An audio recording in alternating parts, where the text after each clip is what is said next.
Hello friends, welcome to my channel. আশা করছি তোমরা সবাই ভীষণ ভালো আছো। আজকে তোমাদের সাথে আমি একটা অত্যন্ত ডেলিশিয়াস, টেস্টি আর ভীষণ স্পাইসি একটা চিকেনের রেসিপি শেয়ার করব। সামান্য কিছু ঘরোয়া মশলা দিয়ে এই প্রিপারেশনটা তোমরা বানিয়ে নিতে পারো এবং গেস্টদের অবশ্যই প্রিপেয়ার করে খাওয়াতে পারো। সময় নষ্ট না করে আমি এই চিকেনের রেসিপিটা কিভাবে বানাই সেটা আজকে আমি তোমাদের সাথে শেয়ার করে নিচ্ছি। এই ডিলিশিয়াস চিকেনের প্রিপারেশনটা বানানোর জন্য আমি এখানে 300 গ্রাম বোনলেস চিকেন নিয়েছি, যেটাকে আমি ভালো করে ধুয়ে নিয়েছি। তার মধ্যে আমি অ্যাড করব পরিমাণ মতো হলুদ, পরিমাণ মতো লবণ, 2 চামচ জিঞ্জার গার্লিক পেস্ট আর লেবু।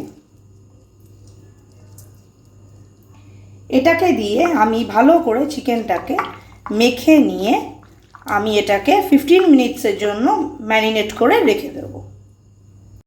আমার চিকেনটা যতক্ষণ ম্যারিনেট হচ্ছে, অন্যদিকে আমি একটা প্যান গরম করে নিয়ে এর মধ্যে 4-5টা শুকনো তেজপাতা, 3-4টে দারচিনি, সামান্য পরিমাণ গোলমরিচ, 7-8টা লবঙ্গ, 5-6টা এলাচ ও জিরে দিয়ে আমি একটু হালকা করে ফ্রাই করে নেব।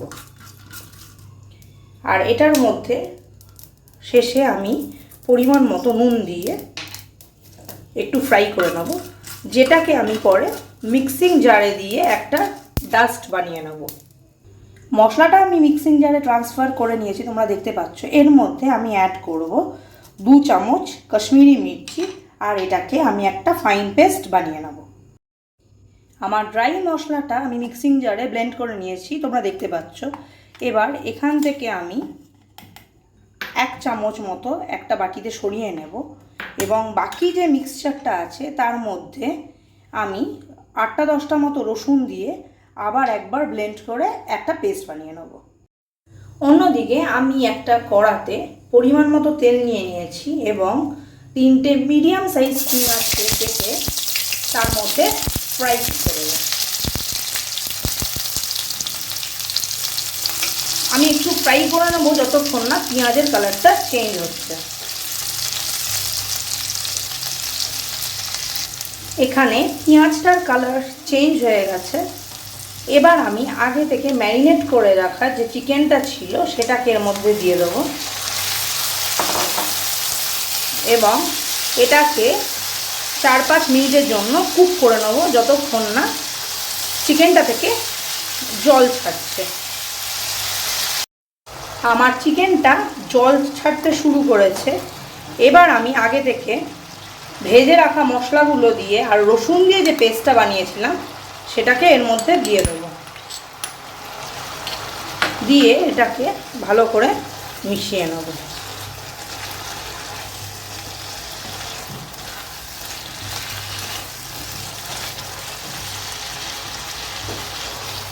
দিয়ে এটাকে আমি আরও 5-6 মিনিটের জন্য কুক করতে রেখে দেবো।